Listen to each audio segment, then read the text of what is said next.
Good evening, I'm Lena Hassanel. You're watching BizWorld. Malaysia's firm stance on the war in Gaza will not affect the country's ties with the US and other European investors. Prime Minister Datuk Seri Anwar Ibrahim assured that the government will always look for opportunities to establish relationships with countries that have potential to attract investments. Ini penting kerana ada yang melahirkan kebimbangan bahawa sikap tegas kita berdepan dengan Amerika Syarikat dan beberapa negara Eropah itu akan menjejaskan kedudukan ekonomi. Tentulah tanggungjawab kita memantau terus, tapi setakat ini saya ingin memberikan penjelasan dan jaminan bahawa menemui beberapa pelabur utama Amerika Syarikat, nampaknya keutamaan masih diberikan berdasarkan politik yang stabil. He added that investors' priority is also placed on Malaysia's clear economic policies and the expedition of approval processes. Anwar also admitted that if it was a difficult decision, but he had no other option but to highlight the humanitarian crisis in Palestine and the presence of US President Joe Biden among other leaders.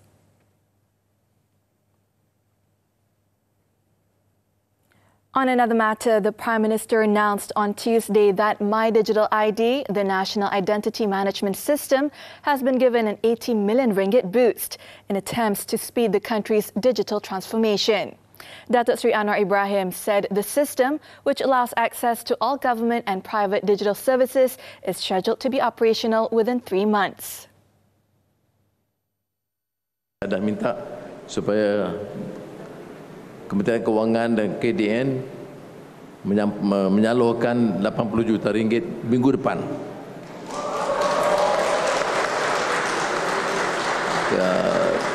Dan beberapa kelulusan soal SST dan peraturan-peraturan kelulusan lain akan disegerakan sebelum akhir bulan ini. He said this in a speech during a visit to the National Applied Research and Development Centre, MIMOS. Next week, ministries would be able to begin signing up for MyDigital ID, which will facilitate the government in implementing the targeted subsidies and other facilities.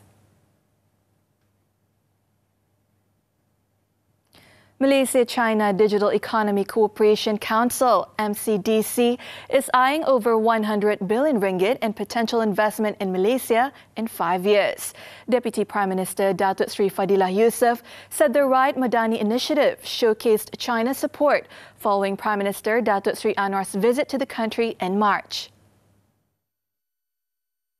Ini hasil lawatan Yang Amat Berhormat Perdana Menteri ke China bulan Mac yang lepas dan buah fikiran mereka untuk melahirkan Raid Madani ini untuk menghubungkan dana pelaburan dengan pemain industri supaya mereka boleh membantu dalam mengembangkan bidang ICT di Malaysia ini.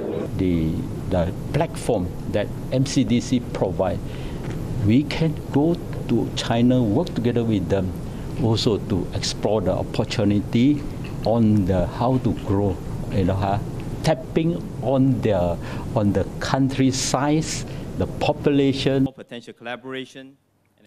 The potential investment was formulated under MCDC with the support of BCom to have 100 companies, mainly in China and across RCEP countries. To date, Raid Madani has garnered 2 to 3 billion ringgit of potential investments from 20 companies. With more companies participating in the initiative, Malaysia is poised to be a major investment hub in the region.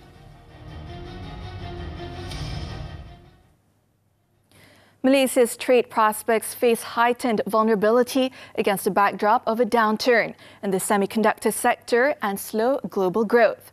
TradeView Capital Vice President Tan Cheng Wen said a potential lever to spur the country's trade performance would be the fruition of foreign direct investment commitments and sustained inflows. He added that although the total trade surpassed 2 trillion ringgit for the 10 months this year, Malaysia's trade prospects continued its declining trend for the 8th month in a row. This can be attributed to weaker commodity prices and sluggish global growth. Declines in main trade partners such as Japan, Singapore, China and Thailand may also have contributed to slower exports. And that's all the time we have for BizWorld. I'm Liana Hassanel. Thank you for investing your time with us.